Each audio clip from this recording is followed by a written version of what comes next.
एक एक्टर जो सीएम बना, एक सीएम जिसने बीजेपी का दुश्मन बताया, और एक दिन वे उसी दुश्मन के दरवाजे पर गए। 27 मई 2026 तमिलनाडु के नए चीफ मिनिस्टर सी जोसेफ विजय पहली बार दिल्ली पहुंचे।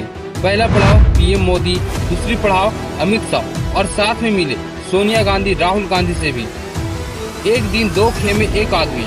सवाल यह नहीं कि विजय किससे मिला, सवाल यह है कि विजय क्या बनना चाहता है, तमिलनाडु का सीएम या भारत का अगला बड़ा चेहरा।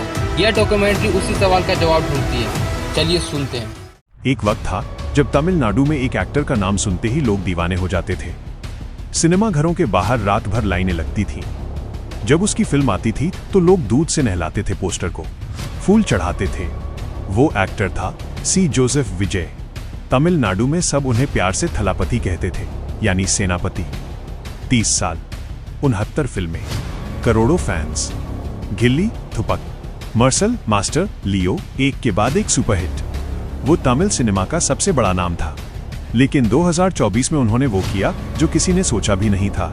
उन्होंने कैमरा छोड़ दिया, स्टारडम छोड़ दिया और कह दिया अब असली दुनिया बदलनी है। 2 फरवरी 2024 को विजय ने एक नई पार्टी बनाई, तमिलागा वेट्री कजगम, यानी टीवी के। उन्होंने कहा कि तमिलनाडु को एक नई राजनीति चाहिए, न भ्रष्टाचार वाली, न जाति धर्म बांटने वाली, बस जनता के लिए काम करने वाली। लोगों ने हंसी उड़ाई, कहा यह सेलिब्रिटी एक्सपेरिमेंट है, एक्टर है, नेता नहीं बन सकता। लेकिन विजय चुप रहे, काम करते रहे। उनके पास था एक बहुत बड़ा हथियार, 85,000 फैन क्लब्स पूरे तमिलनाडु में फैले हुए। उन्होंने इन फैन क्लब्स को एक झटके में पॉलिटिकल वर्कर्स में बदल दिया। ये किसी नई पार्टी ने पहले कभी नहीं किया था। अक्टूबर 2024 में विक्रवांडी में टीवीके का पहला बड़ा कॉन्फ्रेंस हुआ और यहां विजय ने वो बात कही जो आगे चलकर सबसे बड़े सस्पेंस की वजह बनी। उन्होंने खुलेआम कहा बीजेपी हमारी वैचारिक दुश्मन है, न पब्लिकली न क्लोज डोर्स के पीछे। टीवी के कभी बीजेपी के साथ नहीं जाएगी। पूरा मैदान गूंज उठा। 8 लाख लोग थे उस दिन, और 8 लाख एक कॉन्फ्रेंस में। उन्होंने डीएमके को भी राजनीतिक दुश्मन कहा और एआईएडीएमके को भी नकार दिया। मतलब टीवी के अकेली लड़ेगी तीनों बड़ी पार्टियों के खिलाफ, अकेले। यह बात याद रखिए, क्योंकि यही बात आगे की कहानी को सबसे रोचक बनाती है। फिर आया 2026 तमिलनाडु इलेक्शंस। सबने कहा विजय जीत नहीं सकते, पहली बार चुनाव लड़ रहे हैं, डीएमके और एआईएडीएमके जैसी पुरानी पार्टियों के सामने टिक नहीं पाएंगे। लेकिन रिजल्ट्स ने सबका मुंह बंद कर दिया।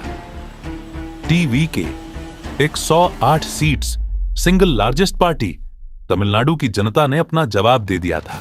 लेकिन सीएम बनना अब भी बाकी था। ट्रस्ट वोट होना था और यहां हुआ कुछ ऐसा जिसने पूरी राजनीति को हिला दिया। टीवी के और उसके एलाइज के पास थे कुल 119 एमएलएज। जीत के लिए चाहिए थे 118, बस एक की जरूरत थी। लेकिन हुआ कुछ और। 25 से आई8डीएम के एमएलएज ने अपनी ही पार्टी के खिलाफ वोट दिए। हाँ, वो विजय के साथ आ गए। किसी ने नहीं सोचा था, ये रिबेलियन था। अचानक बिना किसी वार्निंग के फाइनल काउंट 144 वोट्स, विजय जीत गए। 10 मई 2026 को उन्होंने तमिलनाडु के सीएम पद की शपथ ली। लेकिन एक सवाल हवा में तैर रहा था, हाँ, यह 25 ही आईएडीएम के एमएलए एस का विद्रोह सच में अचानक था या किसी ने पर्दे के पीछे से कुछ किया था? यह सवाल आज भी अनसुलझा है। सीएम बनने के बाद विजय के सामने पहली बड़ी परीक्षा थी, दिल्ली यात्रा। हर नए सीएम को दिल्ली जाना होता है, पीएम मोदी से मिलना होता है, सेंटर से रिश्ता बनाना होता है, तमिलनाडु के लिए फंड्स और परमिशंस मांगनी होती हैं। लेकिन विजय के लिए यह यात्रा आम नहीं थी, क्योंकि विजय वो शख्स थे जिन्होंने बीजेपी को दुश्मन कहा था और अब उसी दुश्मन से मिलने जाना था। एक छोटी सी तुलना देखिए जो बहुत कुछ कहती है। एआईएडीएमके के पलानी स्वामी 2017 में सीएम बने तो 6 दिन बाद मोदी से मिले। डीएमके के एम के स्टालिन 2021 में सीएम बने तो 42 दिन बाद मोदी से मिले। और विजय 17 दिन बाद, न बहुत जल्दी न बहुत देर, एकदम कैलकुलेटेड, जैसे किसी ने सोच समझकर तारीख चुनी हो। 27 मई 2026 ये वो दिन था सुबह 10 बजे विजय की फ्लाइट थी चेन्नई से दिल्ली के लिए। उनका आइटिनरी बड़ा था। एक ही दिन में कई बड़े नेताओं से मिलना था।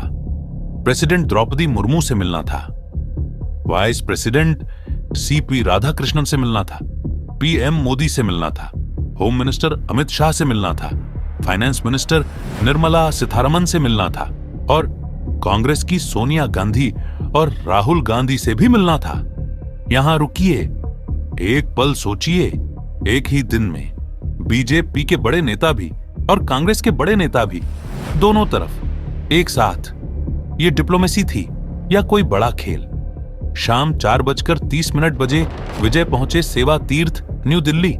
ये वो जगह है जहां पीएम मोदी कई इंपॉर्टेंट मीटिंग्स करते हैं।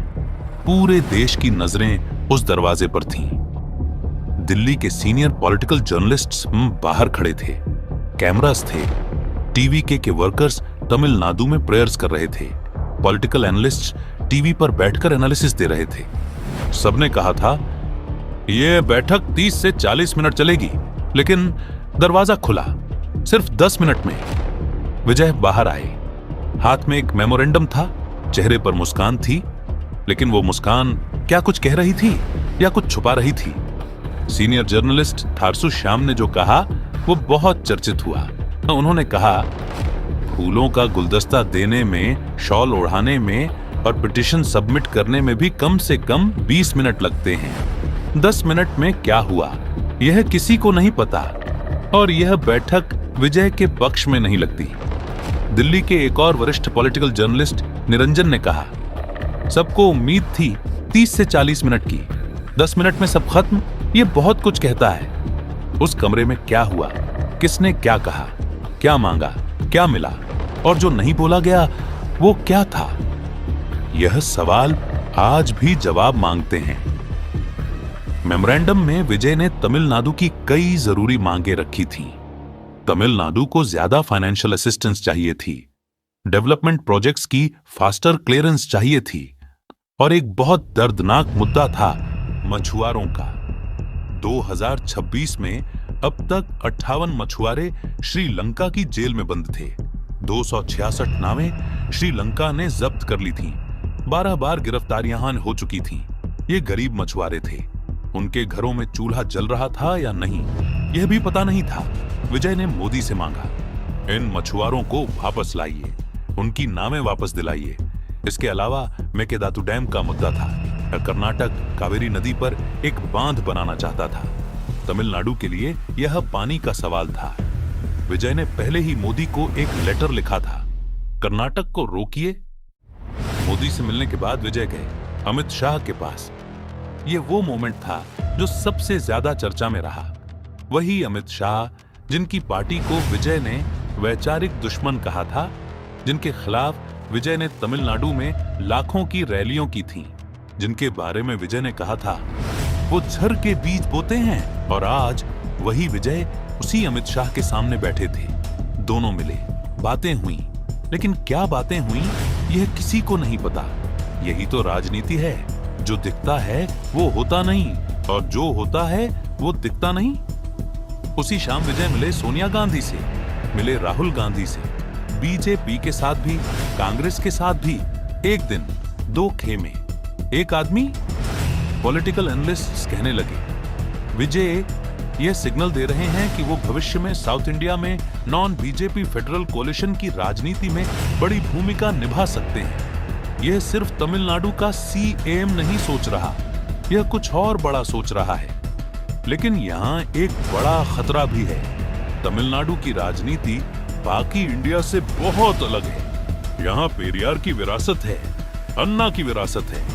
यहां दिल्ली बनाम तमिलनाडु की एक पुरानी भावना है। यहां का वोटर उस नेता को पसंद नहीं करता जो दिल्ली की गोद में बैठा लगे। अगर विजय बीजेपी के बहुत करीब दिखे तो तमिलनाडु का वोटर नाराज होगा, और अगर बीजेपी से दूर रहे तो सेंटर से फंड्स और सपोर्ट नहीं मिलेगा। यह टाइट्रॉप वॉक है, बहुत पतली रस्सी पर चलना है। गिरे तो दोनों तरफ से गिरेंगे। उस दिन की शाम को विजय तमिलनाडु हाउस पहुंचे दिल्ली में। वहां उन्हें सेरेमोनियल गार्ड ऑफ ऑनर दिया गया, एक एक्टर को जो अब सीएम था। जिसके फैंस कभी सिनेमा घरों के बाहर रात भर लाइन में खड़े रहते थे, आज उसके लिए सैनिक सैल्यूट कर रहे थे। 12 साल पहले मॉडी से आखिरी बार जब विजय मिले थे तो वो 2014 का कोयंबटूर था। एक इलेक्शन रैली थी। विजय एक एक्टर की हैसियत से गए थे। आज वो मिले तमिलनाडु के सीएम की हैसियत से। 12 साल, 69 फिल्में, 85,000 फैन क्लब्स, 8 लाख की रैली, 108 सीटें, 144 ट्रस्ट वार्ड्स और 10 मिनट। तो आखिर में सवाल यही है, उस कमरे में क्या हुआ? मोदी ने क्या सोचा होगा जब सामने वो बैठा था जिसने उनकी पार्टी को जहर कहा था? विजय ने क्या महसूस किया होगा जब दुश्मन के सामने बैठकर मांगे रखनी पड़ी? और अमित शाह, जो हर राजनीतिक चाल के माहिर हैं, उन्होंने उस 10 मिनट में क्या पढ़ा होगा विजय के चेहरे पर? यह सवाल किसी के पास नहीं है, लेकिन एक बात तय है, 27 मई 2026 को सेवक तीर्थ में वो 10 मिनट सिर्फ एक मुलाकात नहीं थी, वो भारत की अगली राजनीति का पहला और सबसे खामोश टीमाल दांव था। राजनीति में कोई दुश्मन परमानेंट नहीं होता और कोई दोस्त भी नहीं।